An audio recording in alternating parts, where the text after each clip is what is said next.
पूज्य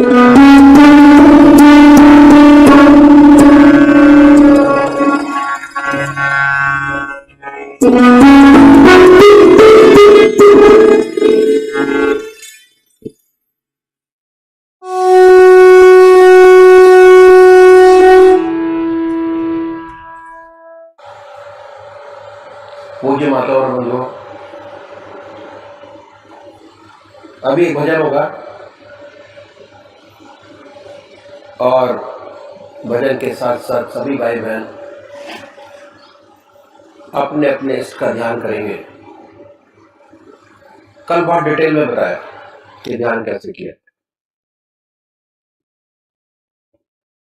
देखिए, पूजा 3 प्रकार से। पहली शारीरिक पूजा,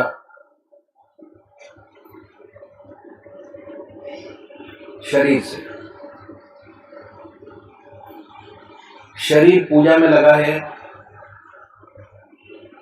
मन घर में लगा है।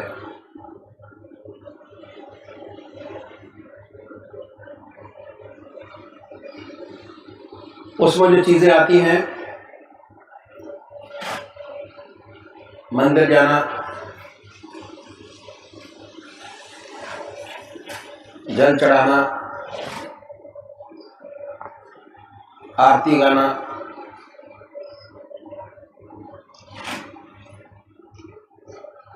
भगवान जी को नहलाना,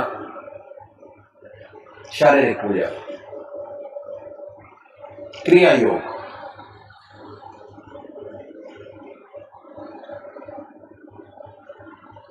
मन आपका जब तक आप क्रिया योग में लगे हैं, आपका मन आपके इष्ट के चरणों में लगा है। क्रिया योग। और जैसे ही आपने वो क्रिया खत्म की,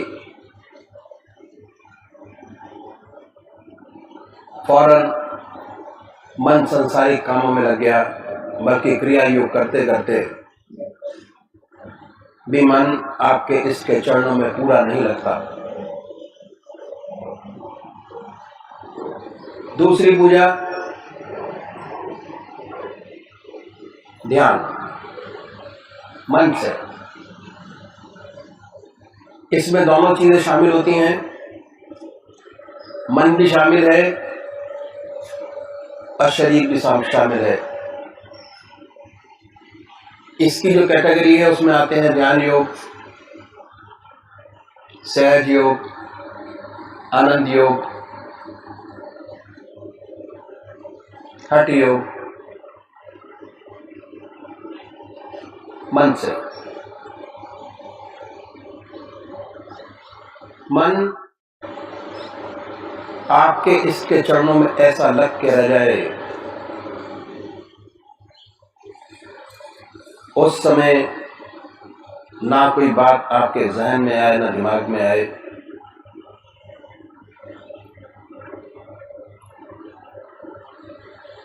पूजा की गहराई अगर आपको प्राप्त करनी है तो अपनी पूजा में ध्यान योग को ऐड कीजिए। जब ध्यान शामिल करेंगे तो जितने समय आपका आपके इसके चरणों में ध्यान रहेगा, आनंदमय स्थिति पैदा होगी। ऐसी ऐसी चीजें जो आपने कभी जिंदगी में सोची नहीं होंगी, वो भी पूरी होती नजर आएंगी। मन आनंद में रहेगा, शांत रहेगा, कंसंट्रेशन बढ़ेगा जिस काम को करेंगे। जो काम पूरी कंसंट्रेशन के साथ किया जाता है,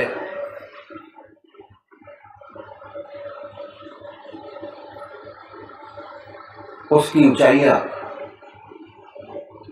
जो भाई करते हैं उन्हीं को मालूम है कि जो प्रॉब्लम आज तक सॉल्व नहीं हुई, ध्यान करने के बाद बड़े आराम से हल निकलता है और सांसारिक जीवन बड़ा सुखी और आनंदित होता चला जाता है।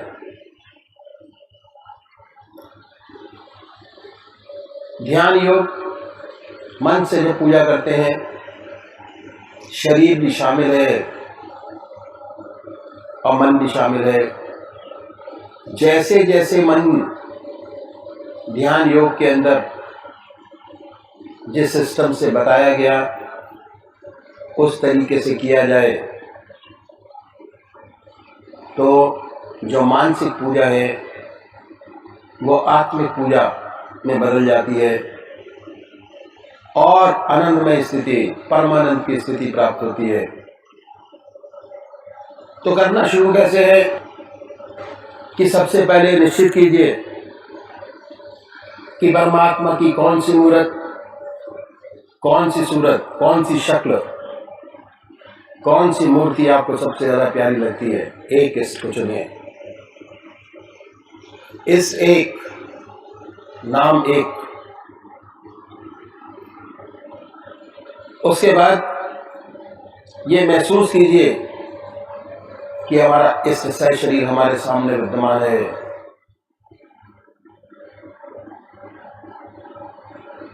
हमारे सामने है। जैसी ऊंची भावना आपके इष्ट के प्रति होगी उतना जल्दी आपका मन आपके इष्ट के चरणों में लगेगा।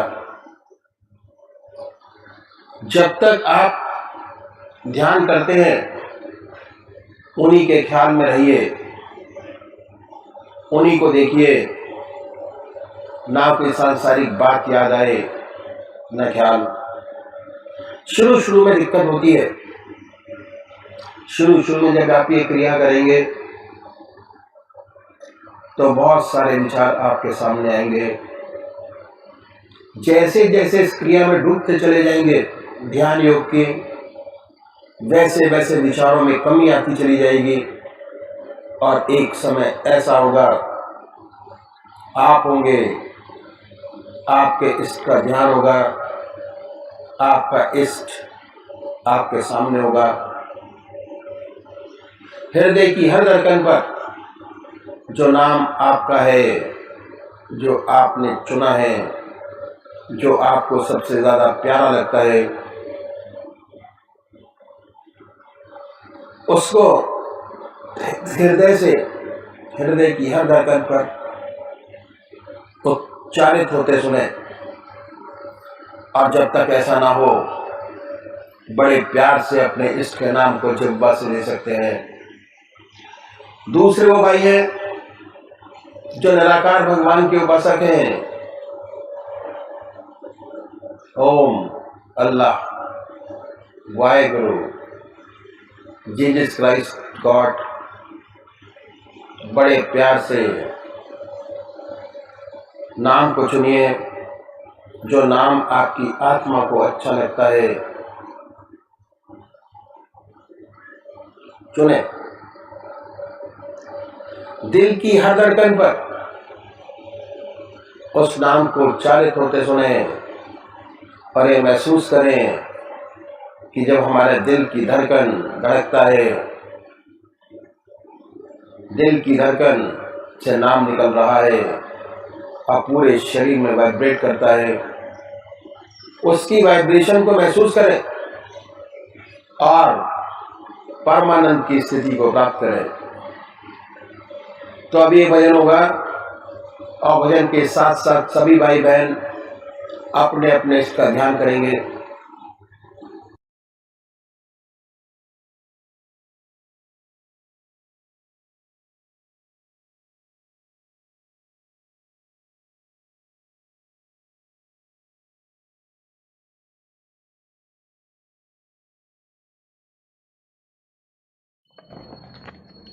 भिखारी हूँ तेरे दर का, दया गुरुदेव कर दीजिए। भिखारी हूँ तेरे दर का, दया गुरुदेव कर दीजिए। पड़ी मझ धार में नैया इसी को पार कर दीजिए। भिखारी हूँ तेरे दर का, दया गुरुदेव कर दीजिए। सुना है तेरे इस दर पर दया की भीख मिलती है। सुना है तेरे इस दर पर दया की भीख मिलती है। मेरी झोली भी खाली है, मेरी झोली भी खाली है, इसी को आप भर दीजिए। भिखारी हूँ तेरे दर का, दया गुरुदेव कर दीजिए। दया से तेरी एक क्षण में हजारों पाप कटते हैं। दया से तेरी एक क्षण में हजारों पाप कटते हैं। खड़ा हूँ तेरे चरणों में, खड़ा हूँ तेरे चरणों में, चरण रज अपनी दे दीजिए। भिखारी हूँ तेरे दर का, दया गुरुदेव कर दीजिए। गुरु से बड़ा नहीं कोई, कथा वेदों ने गाई है। गुरु से बड़ा नहीं कोई, कथा वेदों ने गाई है। देर किस बात की गुरुवर, देर किस बात की गुरुवर, सहारा मुझको दे दीजिए। देर किस बात की गुरुवर, सहारा मुझको दे दीजिए। भिखारी हूँ तेरे दर का, दया गुरु देव कर दीजिए। तेरे चरणों में रहकर मैं भवसागर पार कर लूँगा। तेरे चरणों में रहकर मैं भवसागर पार कर लूँगा। कृपा का हाथ अब गुरुवर, कृपा का हाथ अब गुरुवर, मेरे भी सर पे रख दीजिए।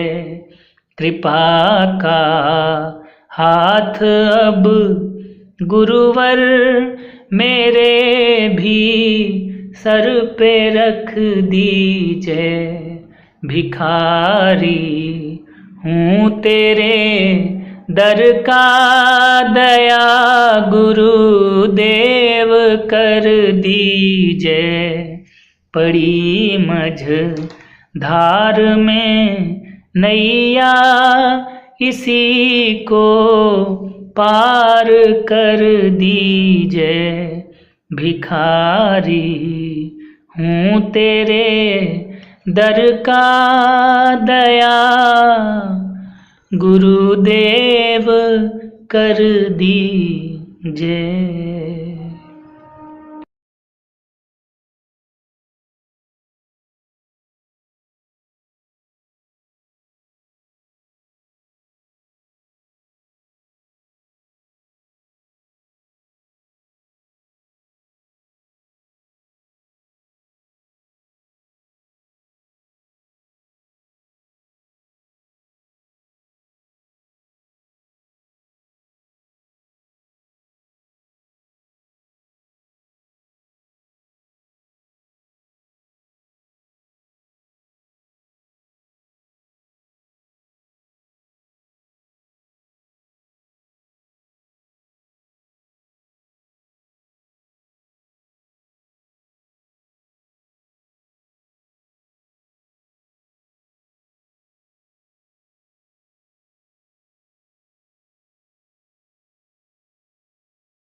ओम जय सतगुरुदेव जय प्रसन्नम।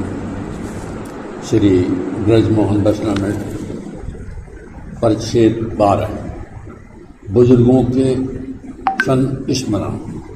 स्थान जबलपुर राइट टाउन सन 1952। सुनऊ भरत भावी प्रबल बिलख कहो मुनिनाथ।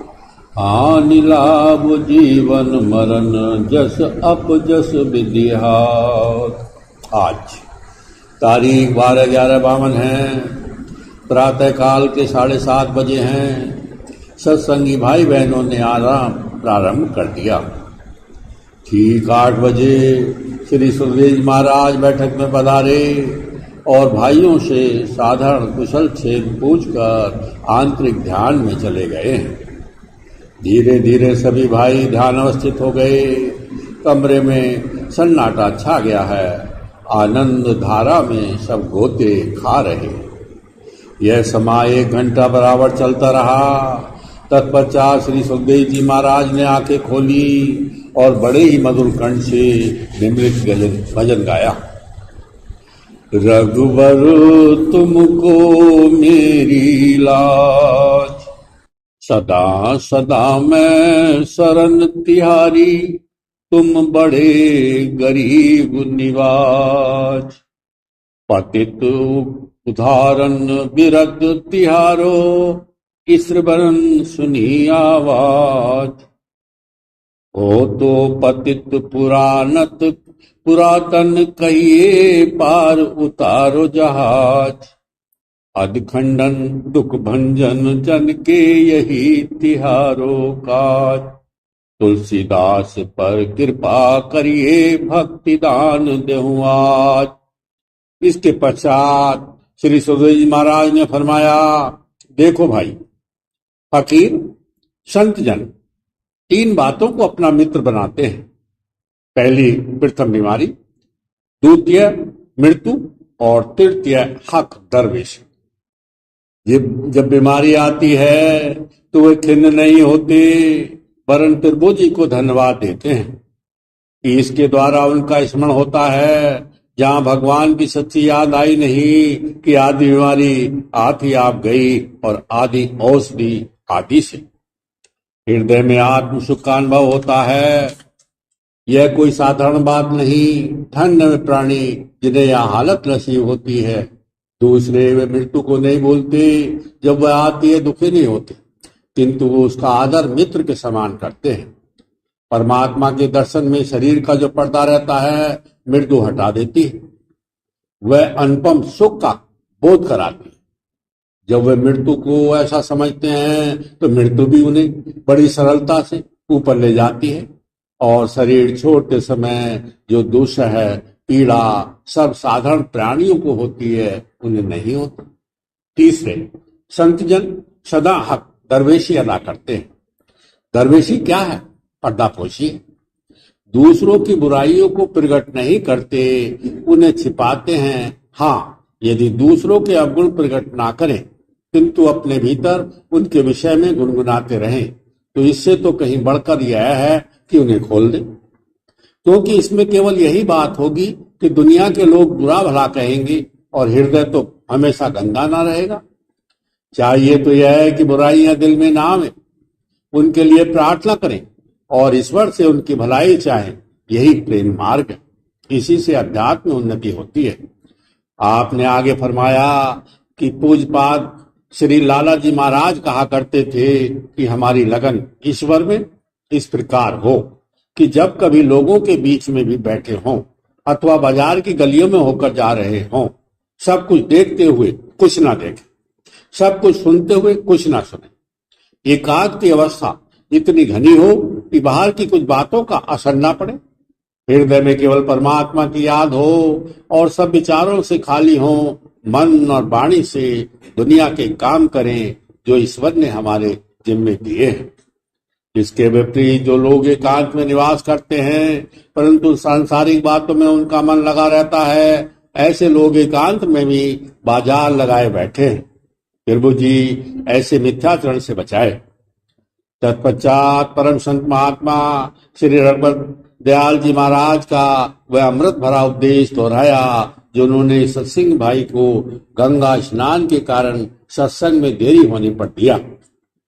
सबसे प्रथम सोच आदि से निवृत्त हो, पाक साफ हो कि नियम की पूजा करनी चाहिए, नित्य की पूजा करनी चाहिए, वह बेला ना छूटने पाए। दिन निकलने से पहले ही पूजा समाप्त हो जानी चाहिए। यह तुम्हारे और ईश्वर के बीच की बात है। अन्य प्राणियों को इसका पता भी ना लगे तो बहुत अच्छा है। कम से कम एकांत तो अवश्य हो। इस घोर समय की पूजा मुक्त कर्तव्य है। अन्य सभी काम चाहे दुनिया के हों या दीन के गौण है, इन कामों में देरी हो जाए तो कुछ हर्ज नहीं।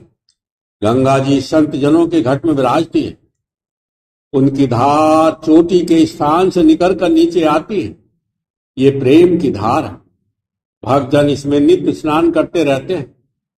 इसी का बाहरी स्वरूप पृथ्वी पर भी गंगा है। सो वह सब ठौर नहीं, कहीं कहीं मिलती है। जहां है वहां काई नहीं पड़ती। गंगा जल बरसों रखा रखे, कीड़े नहीं पड़ते। कोई 12 वर्ष गंगा जी में स्नान करे, उसका कोढ़ मिट जाता है। जिसने भीतर की गंगा में स्नान किया, उसे सभी जल गंगा जल प्रतीत होने लगते हैं। कहावत, जिसका मन जंग चंगा उसे कटौती में गंगा। बाहर की गंगा में स्नान करो तो ईश्वर के प्रेम में ऐसे तन्मय हो जाओ कि हम प्रेम की धार में। यह प्रभु जी के पाद पद्मों का प्रेम है जो जल रूप होके बह रहा है। ऐसी भावना से स्नान करो, बेशक तुम्हारे भीतर की गंगा भी प्रकट हो जावे। हमारे गुरु महाराज प्राय गंगा जी नहाने जाते थे। ऐसे घाट नहाते जहां कोई नहीं जाता। दिल निकलने से पहले घर आ जाते। किस भावना से नहाते, महात्मा की बात महात्मा ही जाने। प्रातः काल की पूजा तो स्नान, गंगा स्नान ही है। दृष्टि तनिक महीन करो, देखो ना, किसी के धर्म कार्य में हस्तक्षेप ना करो। जिस भावना से जो गंगा जी में नहाते हैं, नहाने दो। हाँ, ईश्वर से प्रार्थना करो जो जिस रास्ते तुम्हें चाह रहे हैं उसमें उनकी श्रद्धा अचल हो और वे तुझे पाए। यह सबके लिए तुम्हारे हृदय से भावना उठे। हम तुम सब वैर विरोध के लिए नहीं आए हैं, प्रेम मिलाप के लिए आए हैं।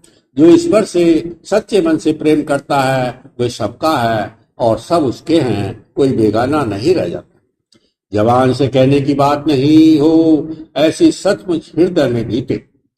परम संत महात्मा रघुवर दयाल जी महाराज से एक समय एक सत्संगी भाई ने पूछा, महाराज, विचारों की मेरे मन में भरमार होती है, आजीज हो जाता हूँ, चित्त स्थिर नहीं होता, एक वृत्ति नहीं उदय होती, क्या करूं?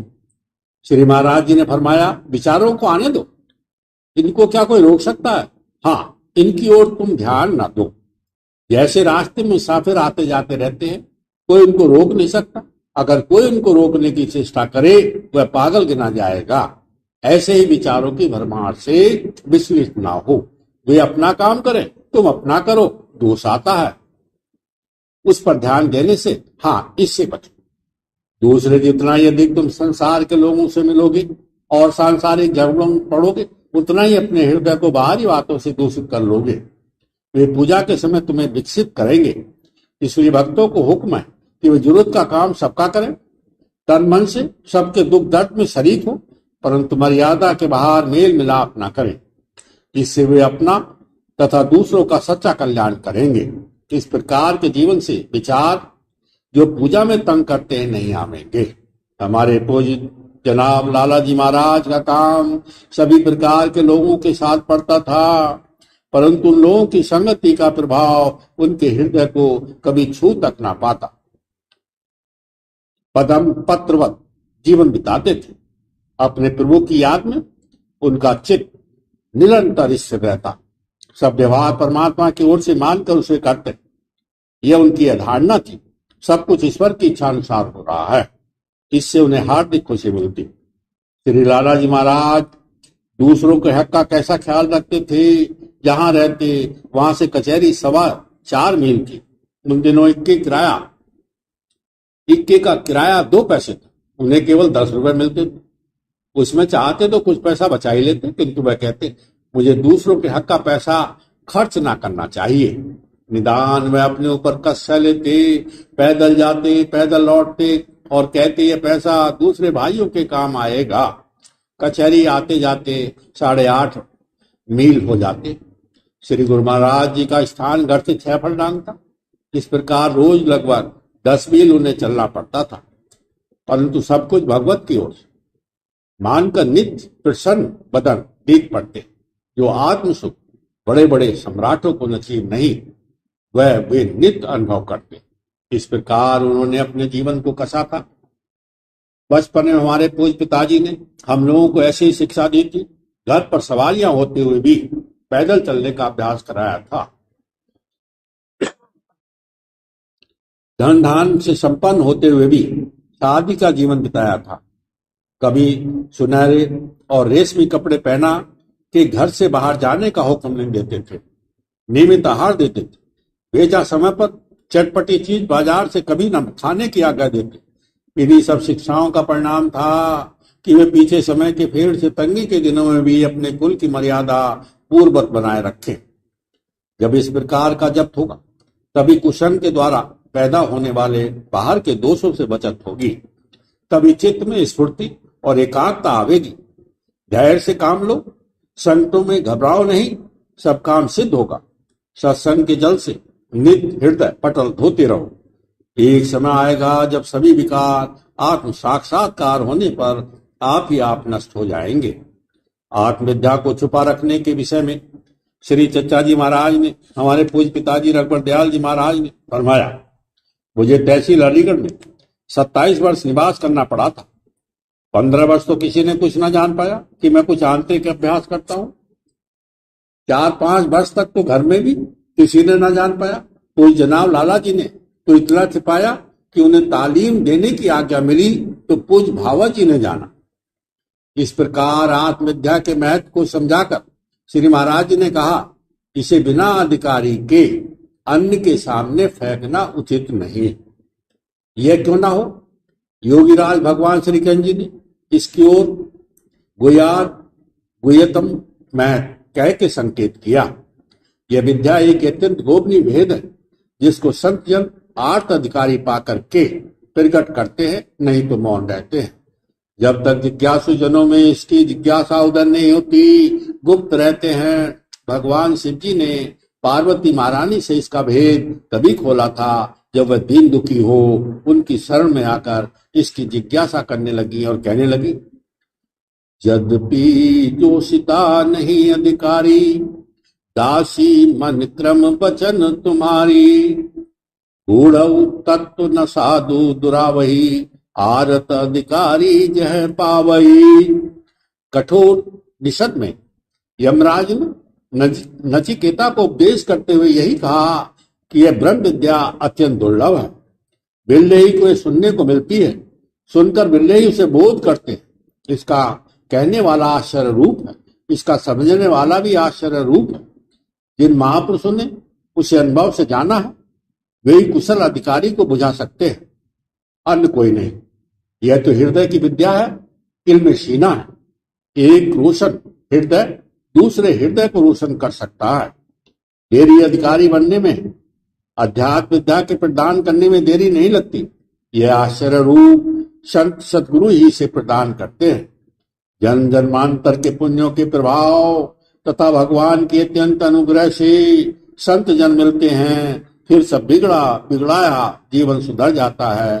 जीवन की परम ध्येय की प्राप्ति हो जाती है। क्योंकि समय अधिक हो गया था, श्री सदगुरु जी महाराज ने फिर वचन समाप्त किया। सभी सत्संगी भाई भी श्री सदगुरु जी महाराज को दंडवत प्रणाम कर अपने अपने घरों को चले गए। परमात्मा तू ही है।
अनमोल वचन अखिल भारतीय संत मत सत्संग के संस्थापक और गृहस्थ में आनंद योग के जनक परम संत महात्मा परम पूज्य श्री यशपाल जी महाराज अर्थात परम पूज्य भाई साहब जी द्वारा प्रतिपादित इन अनमोल वचनों का पालन करना अति आवश्यक है। ये वचन हमारी गृहस्थ आध्यात्मिक साधना के लिए मूलभूत सिद्धांत हैं, जो इस प्रकार हैं। हम दुनिया की हर चीज की कीमत आंकते हैं, अपने मानव जीवन की कीमत भी जाने व परमात्मा की प्राप्ति हेतु साधना करें।